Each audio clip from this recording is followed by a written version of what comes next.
Smith with the Lynches Lake Historical Society and Museum, and we're going to talk about some more of our Rev War period. And what we're going to talk about today is the weapons of the Revolution.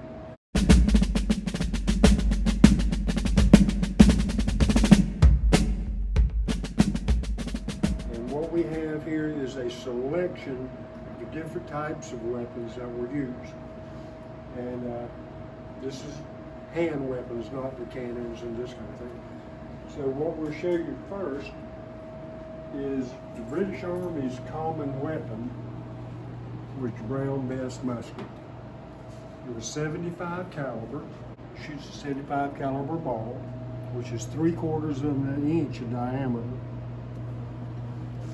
And this weapon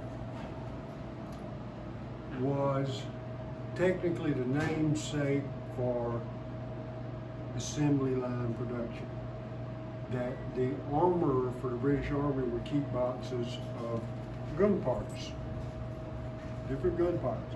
So if your weapon as a soldier in the British Army was malfunctioning, he would take your weapon to the armorer and he would take 2 screws off of this, take the whole assembly out, set it down, put another whole assembly in, put 2 screws, put it back together, and hand it back to you. He would work on the rest of it later. This was the start of mass production and assembly line production. Now that was mainly the key weapon for the British Army.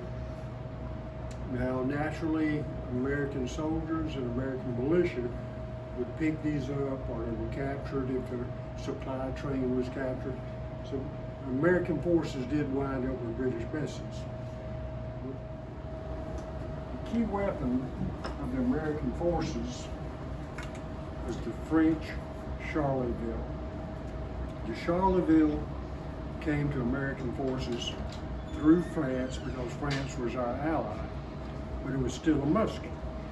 So if you picture the 75 caliber for the Mass, 69 caliber for the Charleville, it's like shooting a ball out of a piece of pipe. So your range varied. If you were good with your musket, but you may hit a man at 50 to 75 yards. But the way the arm is marked, shoulder to shoulder, you aim at the crowd and you will hit somebody. But this was a key weapon coming over from our allies in France. One of the deadly weapons of the Americas was a rifle. Now where these guys were mass produced, every single rifle had to be individually made, so there weren't near as many as there were of the muskets. And these have a rifle barrel instead of a smooth bore, so the range and the accuracy was much greater than these two. So the British actually kind of feared these guys because of their accuracy.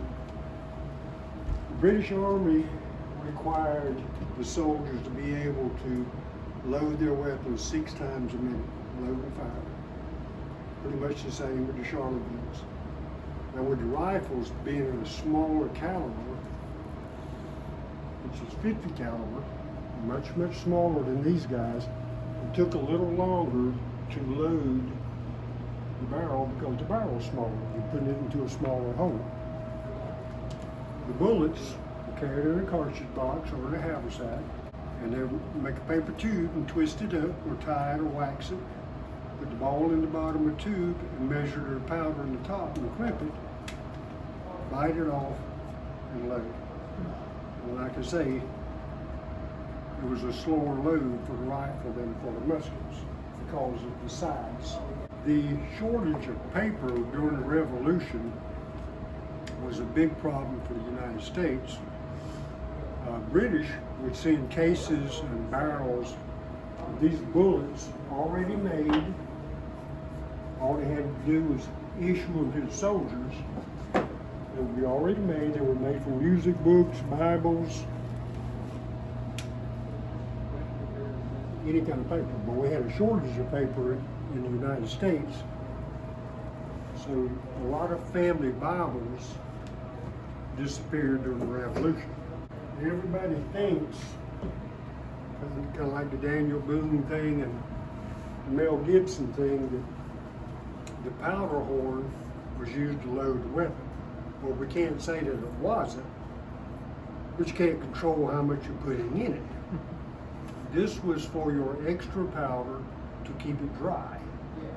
And one of the weapons that was technically designed as a coach gun for what we call a shotgun on a stagecoach or a delivery wagon would have this for protection and have buckshot in it for scattering, but it also became a weapon during the Revolution. And where they had the rows of cannons, a lot of times the soldiers who were defending the cannons would have something like this with a lot of shot in it. The gear that the guys had, most of the time the cartridge boxes were picked up on the battlefield. And if they had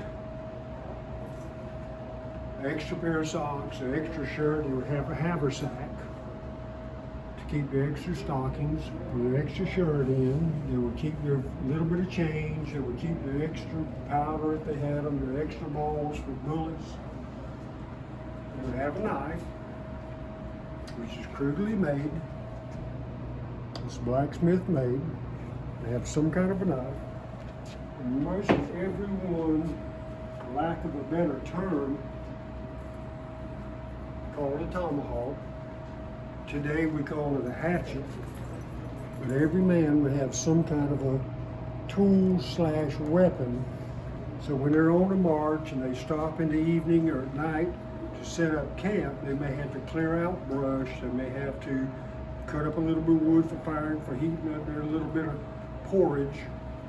In their haversack, they would have some kind of a gun cleaning kit. So after you fire your weapons, you need to clean the barrels and clean the locks. And they would have some kind of little gun cleaning kit.